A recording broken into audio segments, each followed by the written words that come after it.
Hi, I'm Katarina and this is the Bad Boobs podcast, episode 3.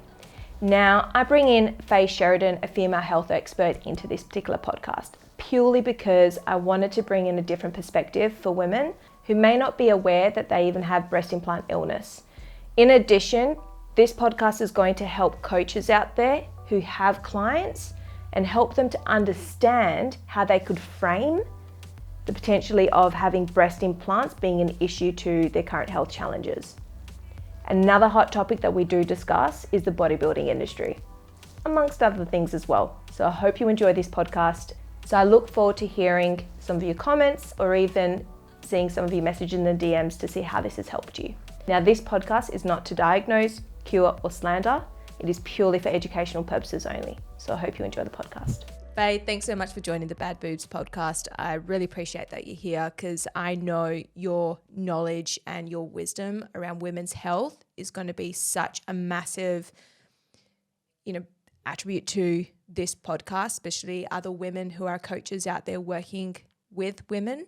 So I'm really curious to actually dive into your knowledge and to understand, how you work with your clients, especially those who have breast implants. So thank you so much for joining. I really do appreciate this. Thank you for having me. And I thank you for spreading the word and bringing this to light to women because I feel like it's so needed. And the more people speak about it, the more women are going to get empowered to, take control of their health.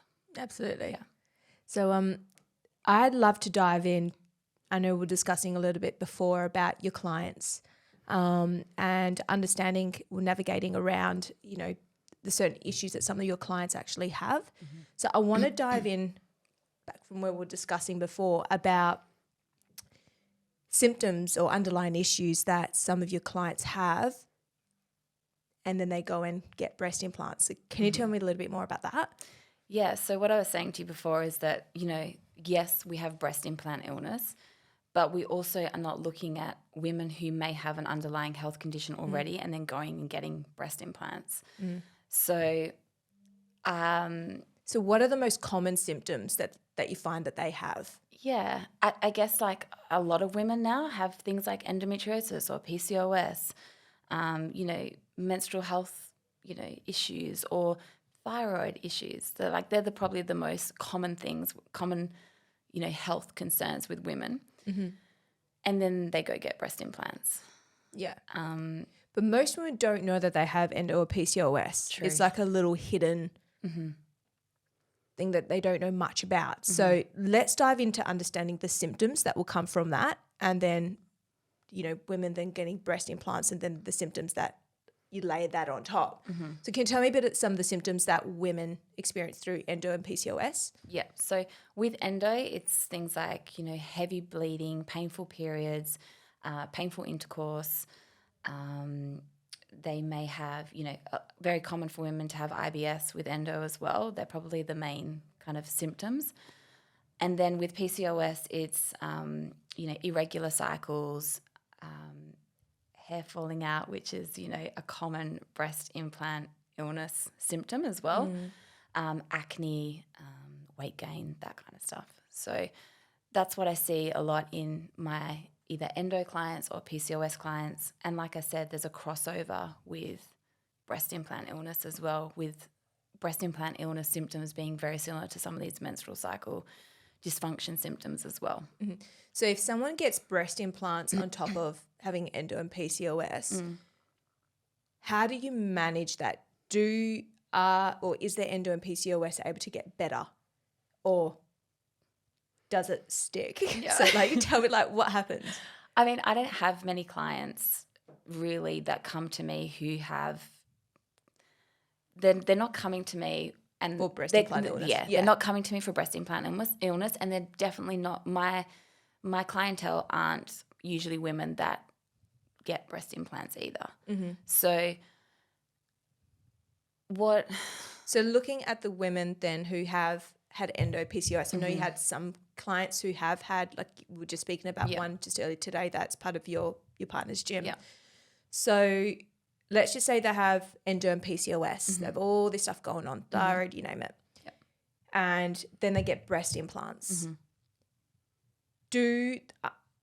are you able to manage the endo and PCOS while they've got implants, or do you find that it implicates things a lot worse and, they remain stagnant? It's hard for them to get, to reverse that. Yeah.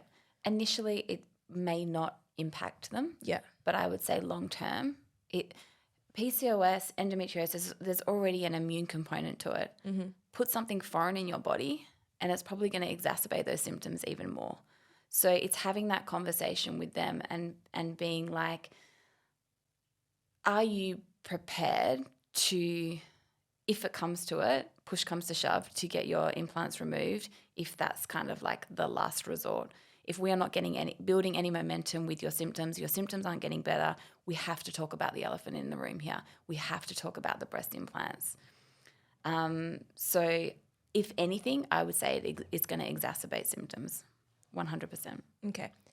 That brings me to, I want to dive in a little bit with what you're saying about speaking to them and, maybe pre-framing before a client comes on as a client. Yep.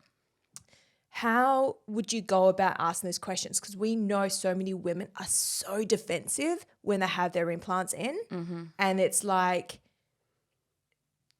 they're like, no, it's not it. Like, I'm not going to deal with it. I know this in fact happened. I did not swear there, but in fact, this had happened with one of our other students who had a client, and she was speaking to me about a particular client that she ended up losing purely because everything else was addressed, but with the implants, it was clearly this person was inflamed quite a bit through her implants because nothing else was showing up but her implants. Yep. So, this lady did a massive big fuss and just ghosted. So I want to know what would be the best way to frame or to ask questions, or how to the lead in, like, how would you be able to ask the questions to speak to women so you're able to kind of empathize, but at the same time kind of show them, well, look, this is what's happening. Are you prepared? Like, how would you ask those questions, and at what stage of a client coming on with breast implants, how would you address that? So I ask from my initial consult whether a woman has had breast implants, Botox, fillers, any of that stuff, because we know the research is out there how much it impacts health. And so a lot of the women that I'm working with, they may have fertility issues, they may have endo, PCOS, thyroid issues is another one. And so that's why I ask from the get-go if they have breast implants or they've had, cosmetic surgery of some sort. When I get on a call with them and I look at their signs and their symptoms, because they fill out a very extensive, form before working with me, I always say to them, if we do X, Y, Z and we're working on, your thyroid health or, your fertility or menstrual cycle dysfunction, I have to bring it to your attention that the thing that could be stopping you from healing is your breast implants or your said cosmetic surgery, whatever that may be. So, and usually they take that pretty well. I think it's because my social media and my I'm very much like, I talk about this stuff on my social media, so people aren't coming to me to not hear it, if that makes sense. Yeah. Like, they already know that I'm going to touch on stuff like this. And you're quite blunt and you're straightforward. So it's just good. I try to do it in an empathetic way, but I'm very straightforward because I'm not going to pussyfoot around when it comes to someone trying to conceive or trying to fix their gut health. So I will always empower them and give them, said research, or give them, little things to, or share other people's experiences with breast implant illness. And that's the beauty about this podcast, is that, so many people, some of my clients have actually reached out to you and asked you about, who you've gone to. So I will point them in the right direction to get more information on that, but I'll always bring it up. I'll always say that if we start, XYZ protocol and, we use supplements, we work on your gut health, but we're not getting anywhere, we need to address the breast implants. Okay. Potentially.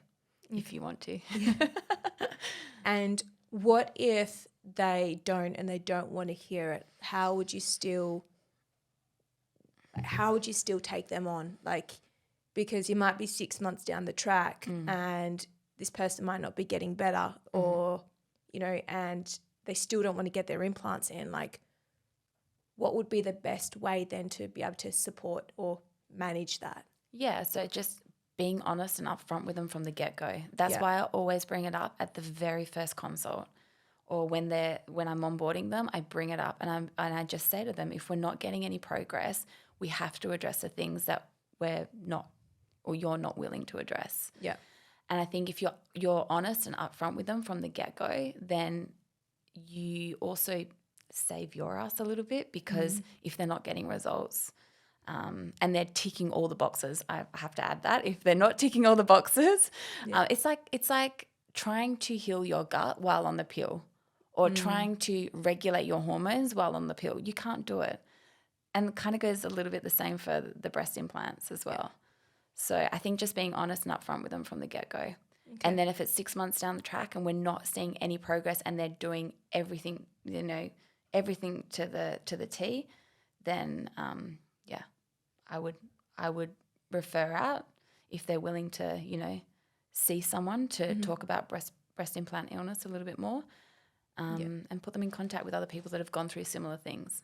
Okay, awesome. Because I don't have breast implants. Yes. That's another thing as well. Let's kind of make that clear, Yeah, because, who am I to talk when I have no experience with it as well? So I always I'll always put my clients in contact with people who have gone through it. So, yeah.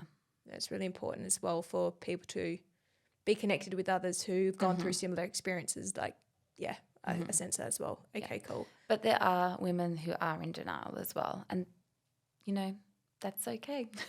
They're not ready to hear. And sometimes that happens with coaching as well. Like, I may have a client who doesn't get any progress with me because they're not willing to make the changes, but then they go to another client and that client gets them to make the changes and they have more success with that client. So it's just when someone's ready. So time is also a big factor. Because it's annoying, because there are research studies out there, but there's not as much. So when people say, oh, there's not enough studies or anything like that to support that, you can only go by experience. And I know so many women are getting a pain in their shoulder. For example, I remember having a coach just recently reach out to me that she thinks it could be her implants, but she's tried everything else and she's got that same shoulder. So I connected her with actually the first podcast with Sylvie. Yeah. And she was just like, oh my God, but they're just afraid to really take that step. So how would you frame as well for women to be able to actually put their health first rather than... Well, I think we need to go back one more and find out why they got breast implants in the first place. Yeah. Why did they feel they needed to get them? And start addressing that, and then, it opens up you start to understand why they don't want to get them removed, or their identity is tied to implants or the way that their breasts look, which I think is a big thing. So, yeah. Absolutely. It always stems down to some sort of insecurity or some sort of event that has happened in their life to consider, having such a surgery, because it's a big thing. It is a big thing, but yet people are just getting it done willy-nilly. Like, it's a big thing, but it's not a big thing. It's like people are lining up to get it done. Yeah. Not knowing the ramifications of, what impact it has on their health. And they're really young. Yeah. Like, if you talk to any woman that's a little bit older now, they got them done when they were really young. Yeah, absolutely. Well, I had mine, I think it was like 23 or something. So, it happened for me as well. So I want to know, do you reckon the bodybuilding industry has a massive influence on this? Because we see a lot of women jumping on the stage have got bolt-ons. I'm glad you brought this up. It just came to my mind. So I just wanted to discuss this because you see it so often. They cut down. They want this Barbie doll figure. Yeah. Ironic, Barbie just came out. So they want this Barbie doll figure and it's not maintainable because, being at such a deficit isn't good for your health. Losing cycle isn't good for you. But they do it to be on stage for that one session for photos. Yeah. And then social media comes into play as well. And then you've got this whole spiral effect of things. So want to know, because I know you've recently competed. Yeah. So I'd love to know, what's your take on that? Well, coming from someone that has very small breasts, I stepped on stage with no breasts whatsoever. And so when you go in a severe deficit, you're going to lose breast tissue. And that's why a lot of these women get breast implants, because you're not going to lose your breast implants from chronically dieting. And you, in some federations, you are scored on the way that you look in a bikini. And, you know, not going to lie, if you don't have any breast tissue and you've got small boobs to begin with, you're going to look pretty much flat-chested on stage. And that's not the look that people are really going for. So, yeah, people want to look lean but also have, you know, plump boobs as well. And we know that we can't do that when we're in a severe deficit.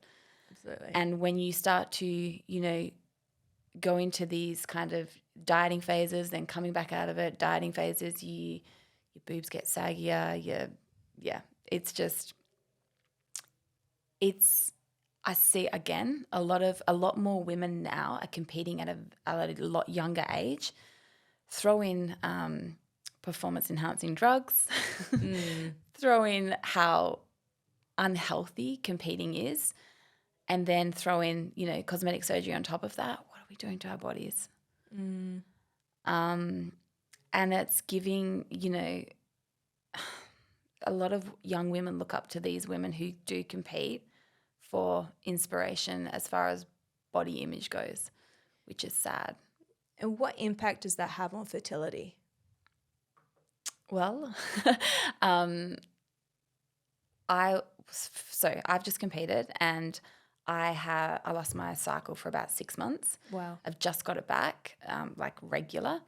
And if someone doesn't have the knowledge, luckily I have the knowledge on how to get my cycle back, how the reproductive, you know, system works, and how many calories I need to be, you know, healthy.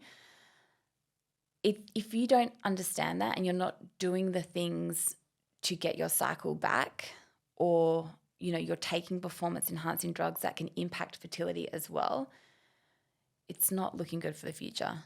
It's really not looking good for the future. And a lot of women are competing young. Children aren't even in the what's the word?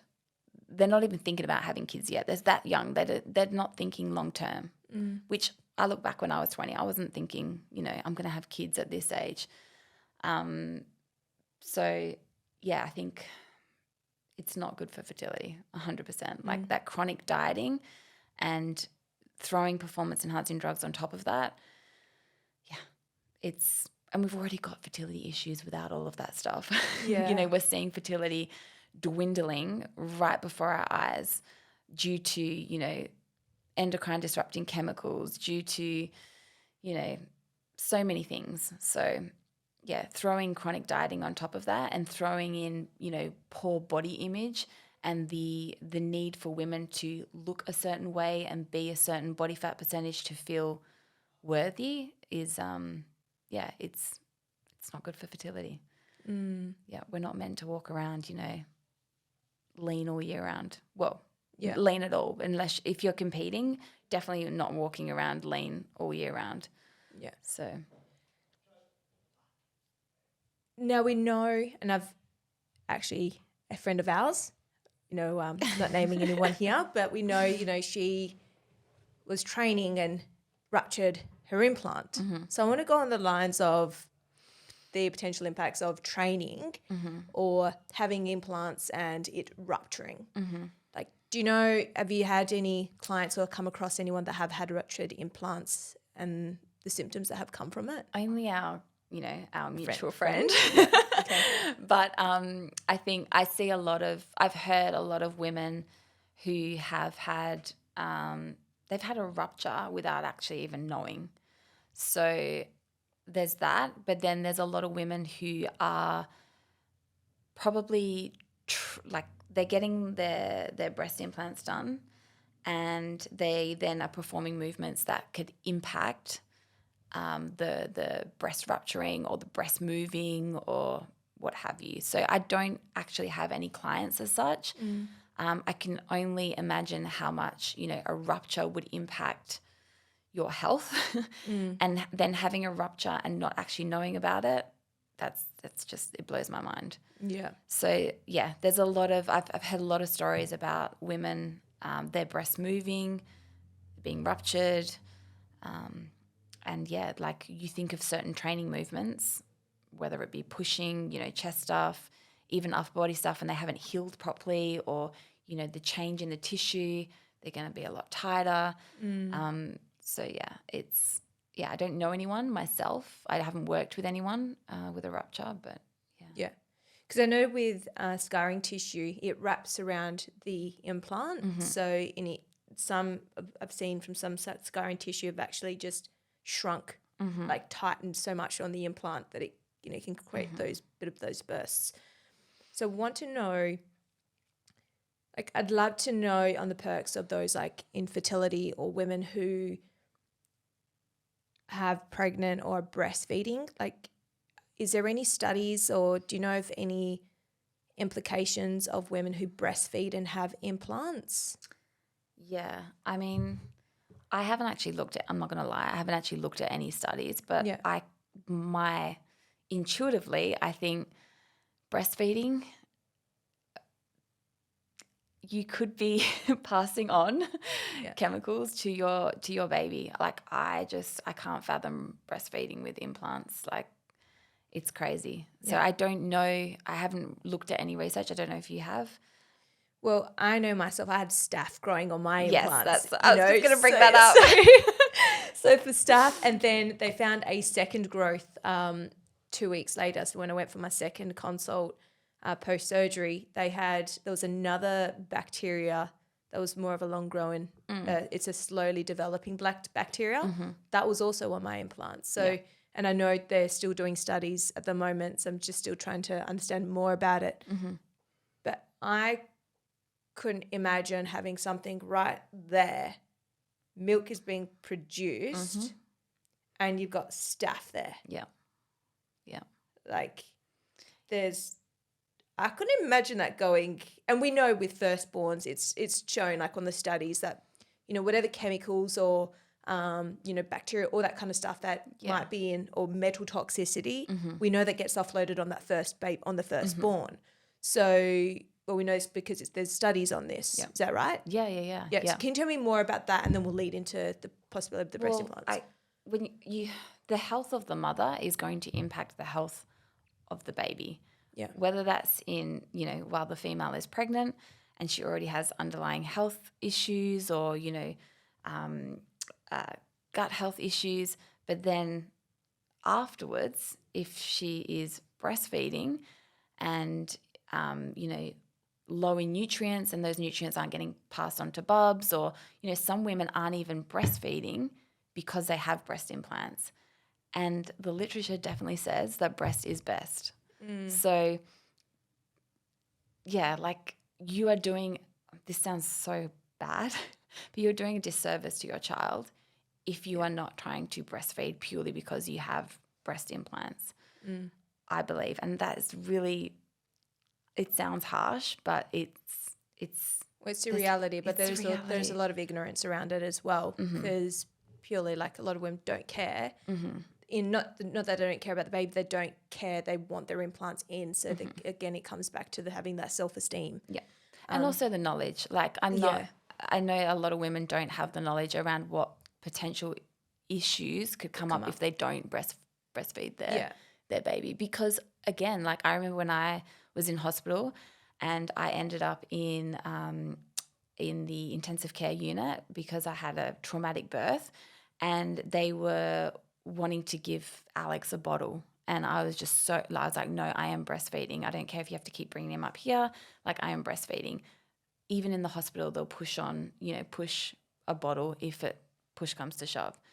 So, yeah, it's just. Because it's those first initial moments of the first part that come out, so much nutrients that the baby needs. Yeah, for their own immune system.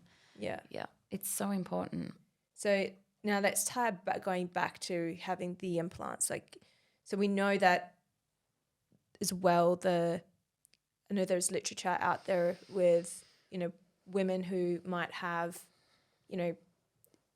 bacteria or heavy metals and all that kind of stuff, and they have a child. We know the firstborn gets offloaded with majority of what's in the mother's body. Is that right? So it makes sense that having implants, and if you've got bacteria that's surrounding the scarring tissue, and it's so close to your milk, your ducts and everything right there, or the membranes anyway are just so thin that nutrients, we know that they go in and out of those. Yeah, so if nutrients are going, then there's going to be things like heavy metals. There's going to be things like bacteria. 100%. Yeah. So it makes sense that having implants would be going into the milk for the baby. Yeah. So I'd love to see a study on this. So I haven't actually looked at anything myself, but after this podcast, I'm definitely going to go. But I'd really love to see more studies on this, in particular, like even just testing the milk of those women who have implants to really understand, the bacteria that's either in the milk, and then let's just say the mother gets the implants out, what bacteria was growing on the scarring tissue and implants, and then compare that to what was actually produced in that first onset of milk. Yeah. But we also, it's common sense as well. We know how the body works. Yeah. We know, like, skin is one of our our largest organ. So, it makes sense that anything that the woman is experiencing, if there's bacteria there, or if it's, like the silicon or a rupture or something, it is going to be passed on in some form. Yeah. So, yeah, right. Definitely something interesting I really want to dive into because, I just wish there was more literature. But I know a lot of it's coming out now. Like Dr. Mark Lee, he's doing a lot of research. There's a fly there. So I was like, oops. I know Dr. Mark Lee is currently doing a lot of this research on at the moment. So I'm really curious to actually see, what kind of gets developed. So in that note, can you tell me a little bit more about how, let's just say a mother or someone is having these kind of symptoms, how would they be able to manage that? So if they let's just say they have implants in, they're pregnant, so they can't obviously have surgery and take them out. What can they do to support that? I would just make sure that you're doing everything else, like controlling what is controllable. So making sure that your nutrition is on point, making sure that you are taking supplements, making sure that you are living a lower tox life, if that makes sense, decreasing the exposure of endocrine disrupting chemicals. Like, you literally will not be able to control the fact that you do have breast implants. So control what you can control. Yeah. Okay. Yeah. And I'm just holding my boob. Bit of indication there. And what would, if let's say a mother's pregnant, she can't have the implants out at that point in time. At what stage? Because we know obviously through breastfeeding, it's not going to be right away after she gives birth. But at what stage, like, could she consider maybe getting her implants taken? Like, how long after birth or after breastfeeding would be the ideal way to consider it? Yeah, I mean, it all comes down to how long you want to breastfeed for. And obviously, you want to breastfeed your child as long as possible. The shortest amount of time, I'd say like 6 months. After? So breastfeeding for 6 months. Yep. And then potentially look at getting them removed. It would be interesting to see, like, how breast milk and formula, but breast milk that has been contaminated, in comparison to formula, and the impact that has on the baby would be interesting to see. There would, but even though there would be, like, some toxins in there. Yeah. Would there be, sure, there'll still be some sort of nutrients, nutrients. that might counter or balance it out, Yep. would it? Yep. Or that's my Yeah. question. Like, Yeah, I okay. would love to see, you know, there's so much that I would like to see in regards to that. Like the quality of, I mean, testing like breast milk and looking what's actually in the breast milk. Well, that's what I would love to see, like even correlating that to, let's just say, a mother who has implants and a mother who doesn't have implants. Obviously, look at the difference between the quality of the milk. And then you have the mother taking out breast milk. So let's just say a mother might have 2 kids or 3 kids. You look at the first kid, look at the quality of the milk. Then they have the second child and looking at the quality of the milk.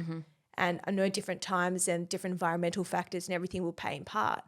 But I still would like to see the difference in the sample of the mother's own milk production and looking at the quality, looking at the volume. And also then correlating that to and having a look at the scarring tissue and the implants and understanding what bacteria was in there and did bacteria show up in the breast milk? Yeah. Was that the toxins that were in there? Yeah. You know, that would be so interesting. I'd love to see that. Yeah. So something I'm really curious about, and I just think like we're just going to have to find some mothers and try and get some testing done. So who wants to be part of the study? I mean, I haven't actually looked to see if there's been anything like that. Yeah. But I know now it's like it's triggered that in me to go have a look. So, yeah, it'd be really interesting. And so going on to to some of the clients and friends and people that you know as well, in terms of their symptoms that they have come to getting, because you said a lot of them are either having like PCOS, endo, then they're going to the last resort of having their implants taken out. Did it subside those previous symptoms that they had, or were they then able to then reverse or the PCOS and endo? Yeah. So, I mean, I don't really have many clients that have PCOS or endo that have breast implants. I do have friends and clients who have had thyroid issues, gut issues, who have then had breasts removed and they have reported that their symptoms have drastically decreased. Right. That's no coincidence. Yeah. Okay. No, it's not. And so, like, I've got a client who's also a coach that works for me as well, who we have literally tried everything. We have been working on her gut health and her thyroid health for over a year. And so now she's looking at getting them removed. 2 months' time. I remember she reached out. Yeah. So, I can't wait to see how she feels afterwards. I've got a close friend who had hers removed. She had chronic hair falling out, chronic fatigue, and a year later, she is a different person. Well, I know, and her blood work is different as well. Yeah, right. Well, I know a friend of ours who, it's just knocked the microphone. I know a friend of ours who said that her eyes were yellow. Yeah. And I remember she was speaking to us at dinner that night. So her eyes were really yellow. She was very pale. And her mum even said to her, like her stepdad, her dad was like, she's not my daughter. She doesn't look like my daughter. Yeah. Because she was just puffy. She was just, like the yellow of the eyes, which I'd mentioned before. And the moment she had them taken out, her eyes went to normal. They were clear. Yeah. That's insane. Yeah. So, and I know, I think I mentioned this before, where Jake had about 400 women who sent him messages when he did a bit of, we talked about breast implants. Yeah, spoke about it. I think it was like 2 years ago. And one lady who had her implants put in, and literally she woke up from the anesthetic blind. Wow. And so it was about, I think she obviously had to stay at the hospital, and then she had to have the implants taken out and her eyesight restored. Yeah, it's crazy. So it affects women differently. Yeah. It's not all going to be the same, and we get that. But there are a lot of symptoms that are very similar to each other, like the shoulder pain, chronic fatigue. Yeah. And that's the thing, like some of these are direct or indirect, from having the breast implants. And a lot of women are walking around going, I don't have any issues.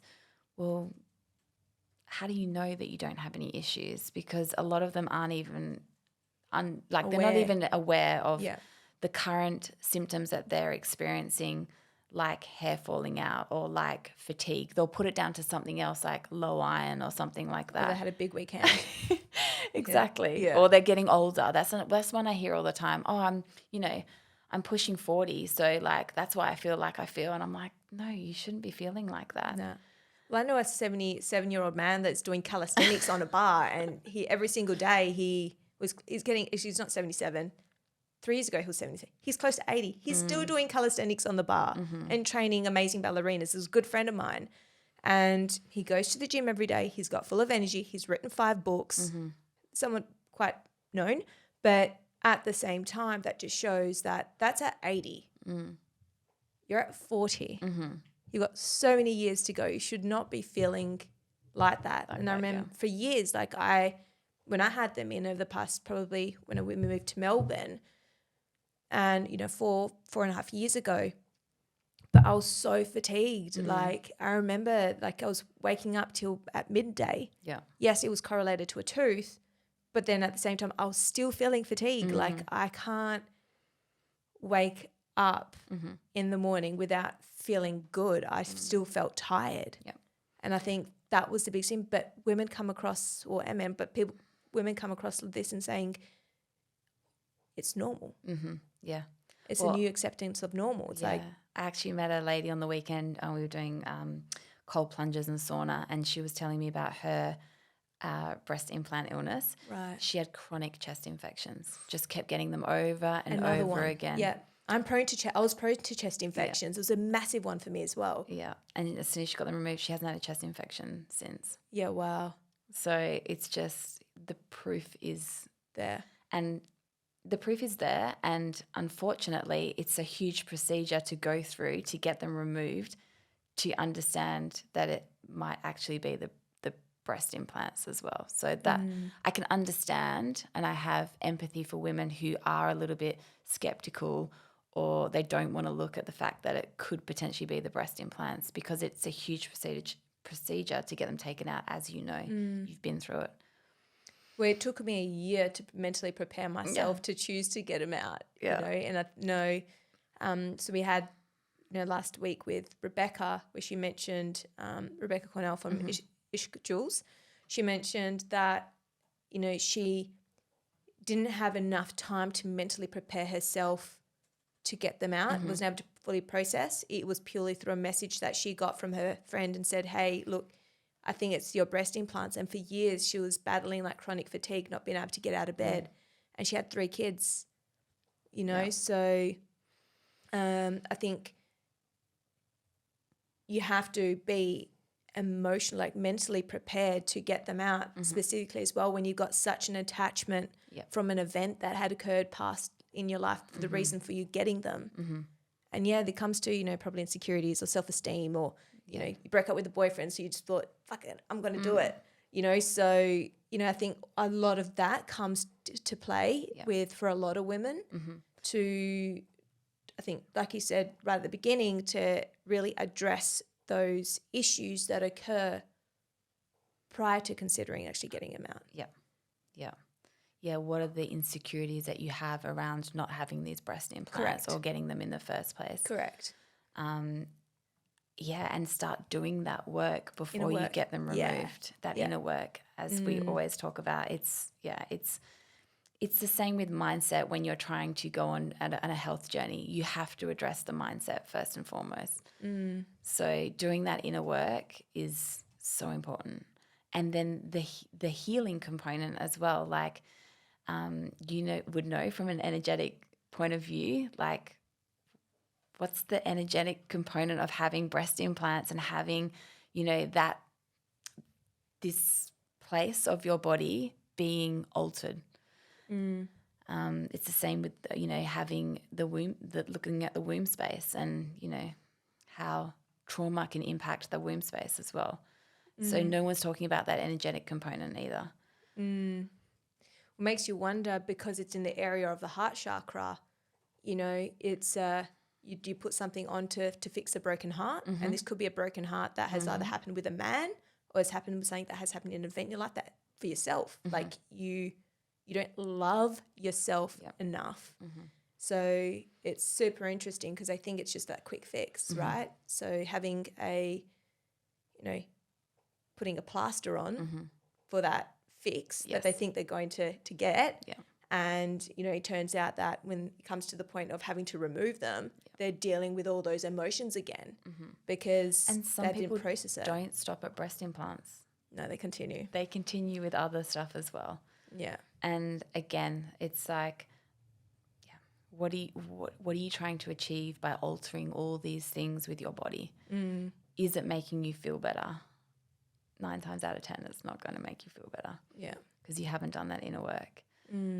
Yeah, so it's sad. I get really sad when I see women altering their bodies like to the extremes, and it's rife. It's getting worse. What makes you wonder, is it because they haven't found their path in life, or what direction that they're moving in, so they find fixing themselves is their way of actually trying to find themselves. And it's been, like you said, social media has normalized us altering our bodies so much. Like this pressure from society to look a certain way, for women to not age, for them to not get saggy boobs as they get older. It's just, it's not embracing the aging process, or embracing, again, like walking the path in life. Because that's the other thing as well. And I was going to put a post today, but it was quite blunt. So Jake said I had to blunt. actually. Yeah, Jake's like, I want to change that, babe. I'm like, nah. So Jake's changed. Well, it was like, just take that a little bit out. Yeah. Because the thing is, it makes you wonder, like, for women, they want to be seen. For some women, or we know some women, they will get their implants in, but they still cover up. They're still quite conservative. So it's a lot of it. If they're covering things up, it's more of an internal thing, I find. But for some who keep it exposed, it's more probably an external kind of validation that they're after. So it's interesting. So when, you think with women having their, like I said, tits on sticks, I'm going to use that word tits, out there walking at the beach, they want to be seen, or they want to be seen from other men and that kind of stuff. But the thing is, they don't get seen by the men, because being seen is through the eyes, right? But when you have eyes being hooked down, you're not even being able to speak to a guy because he's fully looking at your breast. Do you know what I mean? It's such a massive distraction. It's just right there. Yeah. So it's like, do you really want to have that, and for some women who've got massive boobs, like naturally like freaking amazing, like embrace it and stuff. But for those, I feel that are having the implants, though, I might be contradicting myself right now, but having the implants, they're doing it for a reason, for validation, whether it's an internal or an external validation. That's what I'm seeing and sensing from all the women that I've been speaking to, even women who aren't prepared to get them out. They tell me from the messaging that I've been getting, like, it comes from they're just not ready for whatever reason. Like, yes, I enjoyed them when I had them in. I've enjoyed it. They were fun.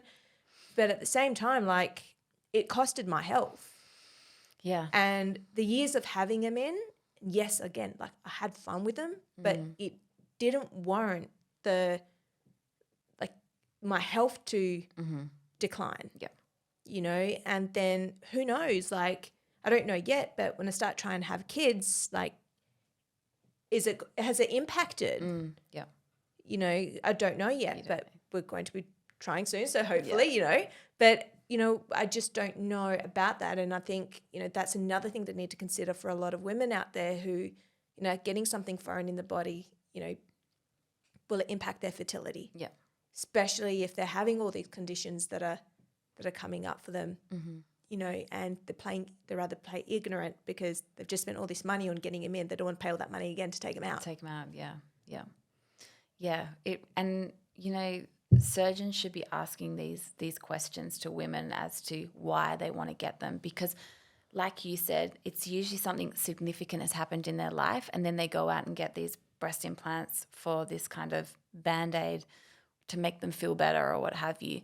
And we really need to be asking women when they do go to a surgeon, the surgeon should be asking, have you actually thought about this? And I know they're not going to ask. I know they're not going to tell them about the health ramifications, but they should be checking in with their mental health state. So, yeah, because it is, it's a hard thing to reverse. Well, again, it's putting money in their pockets. I don't think I they would know. ask or would want to actually consider that, because then they're just losing, Yeah. because we know how much the cosmetic surgery Yeah. is worth, And only that, they get double getting them in, and then they're getting them out. Getting them out, yeah. So just knowing as well with women, like, they need to be prepared not that they're going to be spending 12K or 15K, but they're going to expect to spend 30K. Yeah.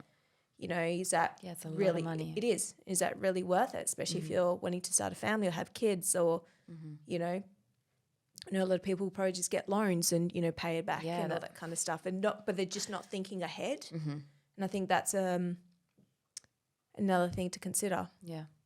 How do you feel since having yours removed? I feel great. Yeah. I loved it. Yes, like I said, it was a period of my life that I really enjoyed having them in. Had a lot of fun, but I'm also at that stage of my next chapter in my life. And again, like, I'm very conscious of, what I have in my body and, how that can actually impact my kids when I have them. And I don't want to put anything to potentially impact that, because I want them to have the best start in life. Yeah. From when you decided to get them out to getting them out, what was the time frame? Because I know my friend, she had decided and she wanted them out there and then, and it was the waiting of getting them out that was actually impacting her mental health quite a lot. Yeah. Because she was like, I'm done, I want them out. How long did you have to wait? And how did that impact you? Yeah, right. Good question. No, it's a good question. So going back to when I first started, so it was around the time when I first met Jake, and I was experiencing a whole lot of issues. So I had a tooth issue that was at the same time where it was a broken tooth, and I had I didn't know, but I had a decay that was actually going, and the decay actually hit my my jawbone. Yeah. So I was going through a lot of chronic fatigue issues. I was waking up midday, and so Jake's like, "Oh, it could be your boobs, it might be your tooth. Let's get your tooth sorted." So I had the tooth sorted. It significantly improved my fatigue, but I was still getting it. Like, it didn't stop my chest infections and my shortness of breath, but some of my symptoms did improve to what it was. It wasn't that chronic, but I still had the fatigue. So, waking up still feeling tired, even if I've had 7 hours, 8 hours, 9 hours sleep, just trying to find that balance. And usually before I only needed 5 to 6 hours of sleep at night, and that was it for me. Like, I was awesome throughout the day before all these issues started. So we were talking about it for about 3 years. And I was trying to put it off as much as I can, because obviously I enjoyed them. But I didn't realize, honestly, at that time, the events surrounding the time when I had them in. Yeah. Like, I thought, my past, I've dealt with all of that, because I'm very big on inner work and all that kind of stuff. And so moving forward, it was a good year ago, like over a year ago now, start of last year, we're speaking like, I want to be having kids soon. And it's just got to that point of realizing, right, like, okay, I'm going to do it. More and more people around me were getting their implants out, and I'm like, okay, I'm going to do it. And then a friend of ours who had had them out, she had serious chronic issues, had them out and had just smaller ones put in. But still, that prompted me to go, right, I'm going to reach out to someone. And obviously with the COVID and, not being vaxxed, it caused, a lot of setbacks from even being able to get them out, because some surgeons wouldn't do the operation without the vaccine. So I chose definitely not to get it. And again, because I want to have kids, I don't want any implications on that. So you just don't know what body is going to react with anything foreign that you're choosing to let in. Yeah. So I didn't want anything to impact that. So it was a good year and a half where I was like, right, I'm starting to fully now mentally prepare myself. And then last year, it would have been around September, October, when I was like, no, I'm going to get them out. Okay, this is time. And then November, I called around another surgeon that I really wanted, and he was fully booked. So he was part of a massive lawsuit that he was helping a lot of women who had ruptured implants and significant health issues caused by another surgeon over in Sydney. So he was part of a class action to help these women. So he was very backed out. So I would have been waiting for a whole year to go and see him. So it would have been August this year that I would have been able to see him. This was like a year of wait. So I was like, nah. And then a friend of ours had hers taken the first ones out. And then I went and saw him. And then meeting Dr. Mark Lee. And I was like, after speaking with him, it was a 2-month wait for him. And I was just speaking with him, and the amount of research studies he's done, like I just knew he was the right one purely. And I just knew the wait was worth it. The amount of explant surgeries he's done, he said, he's doing more explants than he is implants. Yeah. So it's a massive, huge red flag for a lot of women in terms of the health issues, and hence the research studies and longitudinal studies that he's doing right now is just showing there are symptoms caused by your implants. Just wake up. Yeah. So it was a good year. So it was a good year and a half. 3 years we're discussing it, but a good year and a half when it was just like, right, it's time. It's time. Yeah. And now I'm just so glad that they're out. Yeah. Like I've got itty bitties again. I can see the difference in you. From a friend, I can see the change since you've had them out. Yeah, okay. It's crazy. Cool. What are the changes? Just like you're glowing. Oh. You even like, I know you've spoken about this as well, but you said there was a healing component to it as well. You said it was you didn't know that it was attached to a moment in your life, and it was almost like the last thing that you had to heal from. Oh yeah. Getting rid of them. And I think that's big as well. Oh yeah. So like, no amount of plant medicine would I was able to actually get rid of it. And I've done a lot. So exactly. I thought I was like, that would be, get removed. But it was honestly, it's insane how much an object can actually create such a massive impact, to be able to even just let go. Yeah. I think it was a really big thing. And even you're a very confident woman, but even like your confidence has gone next level. I feel like that's what I see. Cool. Yeah. Yeah. All right. I'll take that any day. But yeah. Yeah. I'm That's happy awesome. for you. Thank you. Now, honestly, I feel really good. Yeah. I'm waking up, in the morning now with a lot of energy. Like I'm not dragging myself out of bed. I can wake up. I'm ready for the day. My chest infections, I don't have them anymore. The shortness of breath, they're gone. That's insane. So much. There's just so much. And, I think the biggest thing for me was the inner chatter that I had, the self-doubt that could come up. And I think for any entrepreneurs or, women out there who are running their own business and have got a lot going on in their life, there'll always be some form of self-doubt that can come up. But with the implants, it was like on a dial of X 10. Yeah. Do you know what I mean? Like it was hectic to some points, and there might be, if you have, disagreements, holding on to, those little disagreements or, not being able to let go. I found that that's another thing as well for me where I wasn't able to let go as quick. Where now it's different. I'll have disagreement and it's out, it's done, like next thing. And I think just those kind of little emotions that I think was also, contributed to your past event that I had and not being able to let go. So again, that was like an interesting kind of little correlation there. So yeah, like just a whole lot of that has been just massive for me. Yeah. So yeah, it's been super cool. Thanks for recognizing. Feel good. There you go, guys. If you want to be recognized for your glow, get your implants out. So yeah, it's true. Well, everyone I've seen who has had their implants out, you can just see the change in their eyes and their skin drastically from a couple of weeks out from the surgery. It's insane. Oh, another massive one is my short-term memory. Like I'm not a goldfish anymore. Literally, Did you do your blood work like before? I Then did. yes, I went the day before. I Yeah. was so good. I was so excited. So I'd love to yeah. see the blood work. Yeah, so I'll show them now, but I've got to I'll get the next ones up and you can Yeah. have a look. But really super interesting. So I had them, so I knew it was like leading up, I was like, oh, I think it was the day before. Was it 2 days bore that I went? Or no, the day before I was like, no, I'm going to quickly run to get my bloods done. When it was like before they just about to shut, I was like, no, I need to get them done. I've got surgery tomorrow.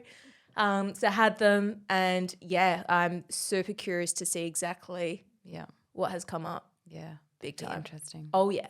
So I'm really looking forward to actually seeing. And a lot of it showed was a lot of dehydration and it's a lot of things. Yeah. I think my iron was low as well. Yeah, But that's a common thing I see is thyroid, iron, yeah. and just immune system issues like white blood cell count being low. Or Yeah. that's my observation from the clients and friends that I've had who have had breast implant illness. I guess I know there's no diagnosis for it, but it's Okay, so let's just before I really want to know, so what is it exactly that you see or that are similar to those on blood work with women who have implants? So for other coaches out there who are working with women that have breast implants, what are some of the things that could actually be prominent that way they could actually go, look, I think it could be your implants because of this?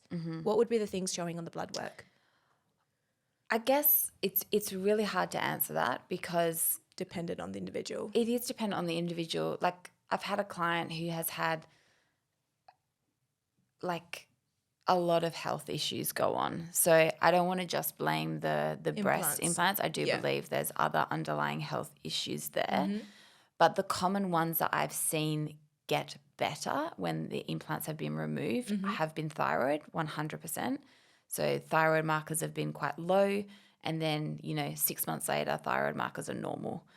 Iron has been another one, and also like an iron panel, and then white blood cell count. So they're probably like the markers that I've seen drastically improve after breast implants be removed. Okay. And I know we speak on functional markers, not the conventional markers. Okay. And so just so those who are out there looking at the functional markers, just on the ranges for thyroid. You're testing me now.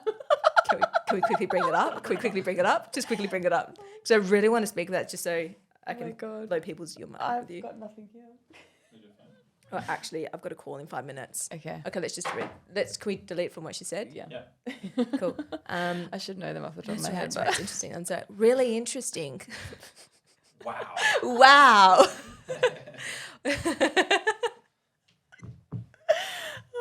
Oh God. Geez. Okay, that's super interesting.